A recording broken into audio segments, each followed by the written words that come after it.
Hey, where you been? It's been a while since I've seen you. Of course, that could be my fault.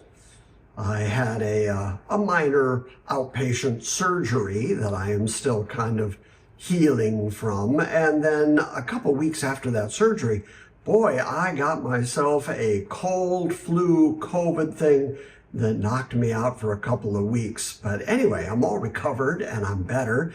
And I'm making this video because this could be interesting. Although I suppose you'll be the judge of that. You'll decide if it's interesting or not.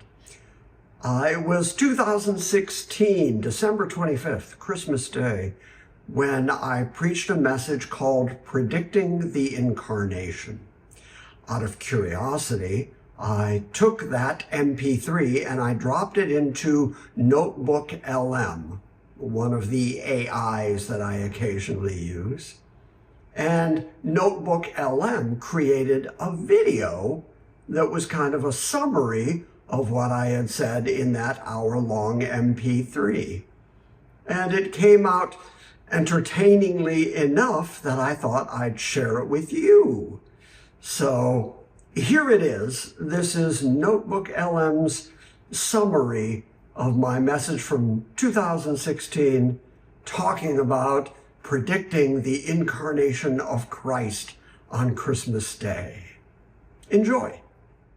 Hey everyone, and welcome. We're about to dig into a really fascinating idea. What if the Christmas story, the one we all think we know, isn't a beginning? What if it's actually an ending? Yeah, that's the big question we're tackling today. When you picture the nativity scene, the baby in the manger, are you seeing page 1 of a new book? Or is it really the last page of a very, very old one? It's a huge shift in perspective. So, let's get into it. Okay, so the main argument from the source we're looking at is this. The nativity story isn't the starting gun of a race. No, it's the finish line. It's the culmination of almost 4,000 years of prophecy. I mean, that's a pretty wild idea, right? So let's unpack how they even get there. All right, to really get a grip on this, we've got to go back. And I mean, way back. Like, all the way to the very beginning of the entire biblical story. So the source points us to Genesis chapter 3. This is right after what's called the fall of man, humanity's first big screw-up. And right there, in the middle of all that mess, God makes this incredible promise. He says that a descendant of Eve, her seed is the term used, will one day show up and crush evil for good. Now here's where it gets really cool. The source describes these prophecies like a giant funnel. Think about it. At the top, it's super wide. It could be anyone. But over thousands of years, that funnel gets narrower and narrower and narrower. So, let's follow this prophetic funnel. Step 1, a seed of Eve. Okay, that's literally half the human race, right? Super broad. Then boom, it narrows. It's going to come from the line of Shem. Centuries later, it gets even more specific.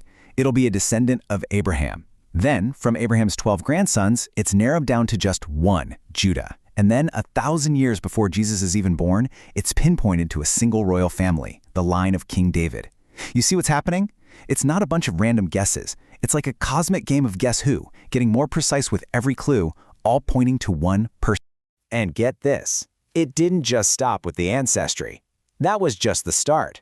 The prophecies started getting into the nitty-gritty, painting a picture of this person's actual life.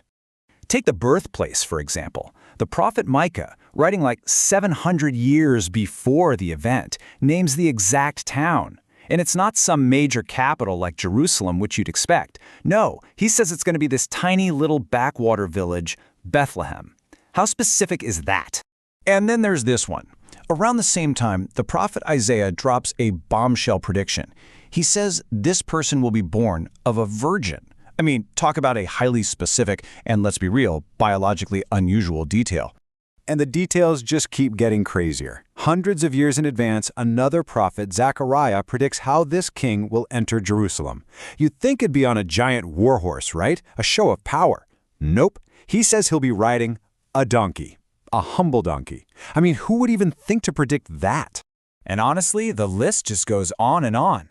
The prophecies said he'd be betrayed by a friend, that his side would be pierced, that people would give him vinegar to drink when he was thirsty on the cross. And it wasn't just small details, it was the big stuff too. The idea that he would suffer for other people's sins, and maybe the most incredible claim of all, that his body wouldn't decay, basically hinting at a resurrection.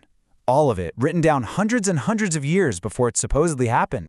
So just take a step back and think about that. You have this 4,000-year-old story, this prophetic funnel getting tighter and tighter, with all these hyper-specific details all converging on one person in one place at one moment in history.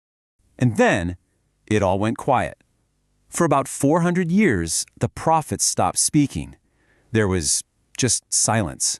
The world was just waiting. Until one ordinary night in a little town in Judea.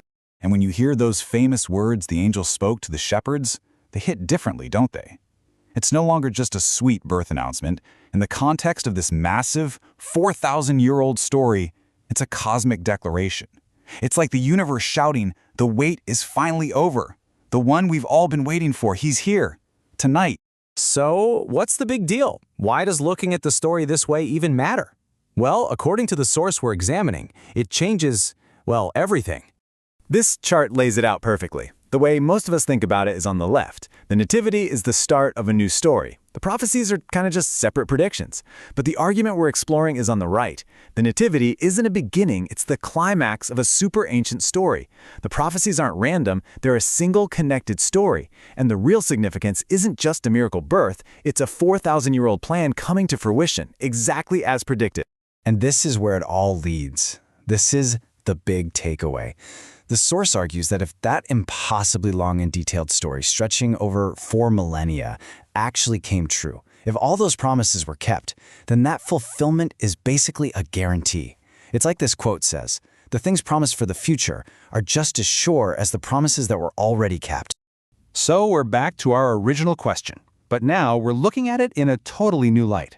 If you see the Christmas story not as a simple beginning, but as the jaw-dropping end of a 4,000-year-old promise, well, that raises an even bigger question, doesn't it? If all that came true, what does it mean for the promises that are still to come?